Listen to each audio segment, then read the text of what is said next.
आजकल के टूटते रिश्ते। सुबह के 7:30 बजे जब निधि स्कूल के लिए तैयार हुई तो चुपके से ऊपर मम्मी के बेडरूम में गई। धीरे से डोर सरकाया, देखा तो सारा सामान बिखरा पड़ा था। नीचे ड्राइंग रूम में आई, पापा सोफे पर बेसुध सो रहे थे। अपने रूम में आकर उसने अपनी गुल्लक में से 50 रुपए निकाल कर पॉकेट में रख लिए। बैग उठाकर बस के लिए निकलने लगी तो सरोज आई। निधि बेटा, आलू का पराठा बनाया है, खा लो। निधि ने मायूस नज़रों से सरोज आंटी को देखा।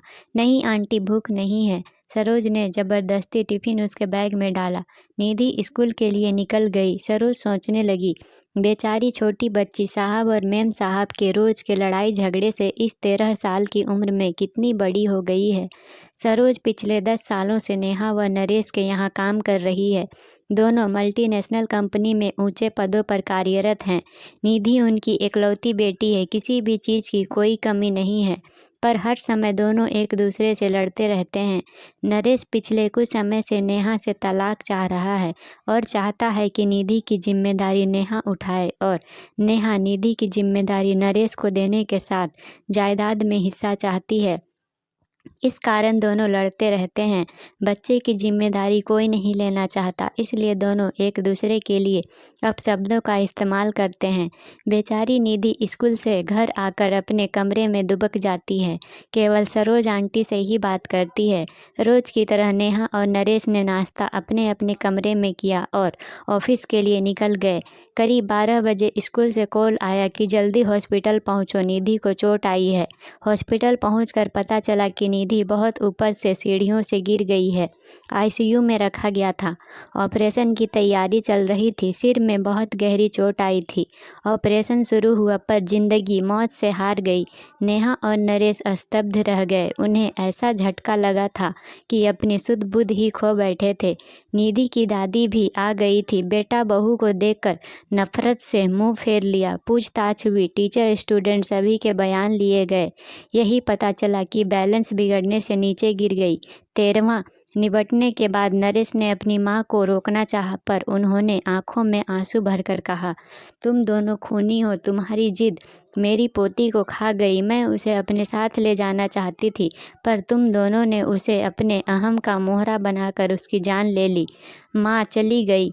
सरोज तब से सदमे में थी। फिर उसने जैसे तैसे होश संभाला। नरेश और नेहा से कहा, मेम साहब, मैं अब यहाँ नहीं रह पाऊंगी। इस घर की दीवारें मेरी निधि की सिसकियों से भरी है। उसे मैंने कभी अपने गोद में तो कभी छिप कर रोते हुए देखा है। कभी तो मेरा मन किया कि उसे लेकर भाग जाऊं, पर मैं डरपोक थी, ऐसा नहीं कर सकी। अगर चली जाती तो शायद वो आज जिंदा होती। नरेश और नेहा के पास अब शायद कहने को कुछ नहीं था। जैसे जैसे दिन बीत रहे थे, उनका लड़ाई झगड़ा एक अजीब सी बर्फ में तब्दील हो चुका था।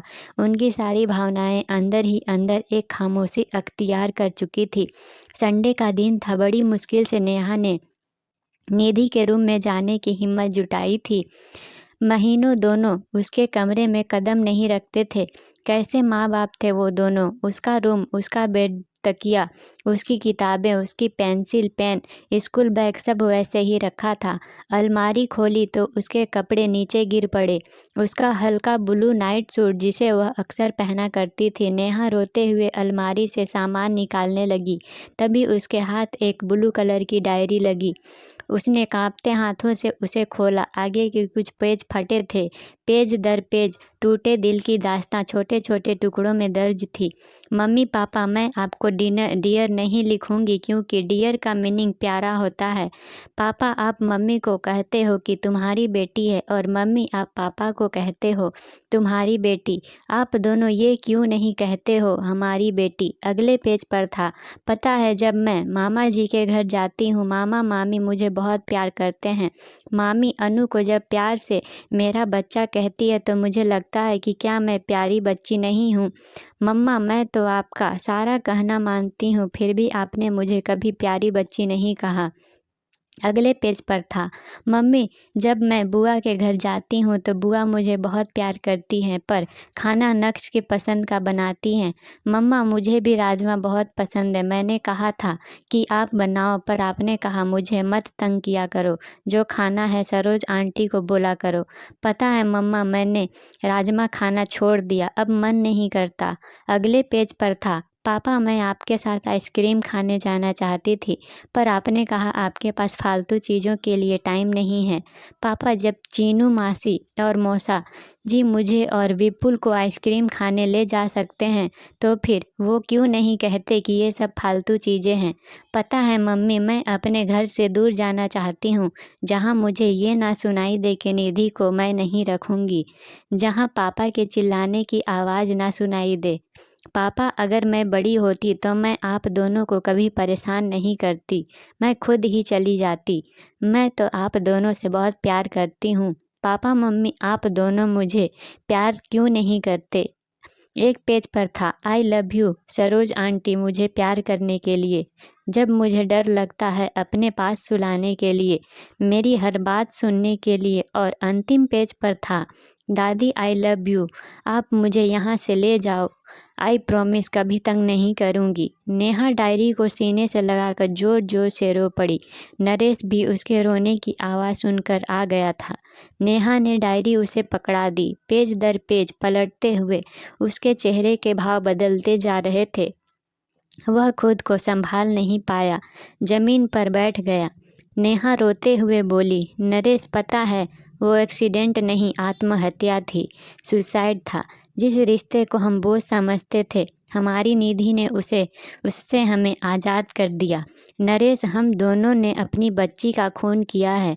नरेश फूट फूट कर रो पड़ा। ये कहानी हर उस घर की है जहाँ माँ बाप बच्चों के सामने लड़ते हैं या घर टूट कर बिखरते हैं, और उसका सबसे बड़ा खामियाजा बच्चे भरते हैं। अगर आप अच्छी परवरिश नहीं दे सकते तो आपको बच्चे को जन्म देने का कोई अधिकार नहीं है।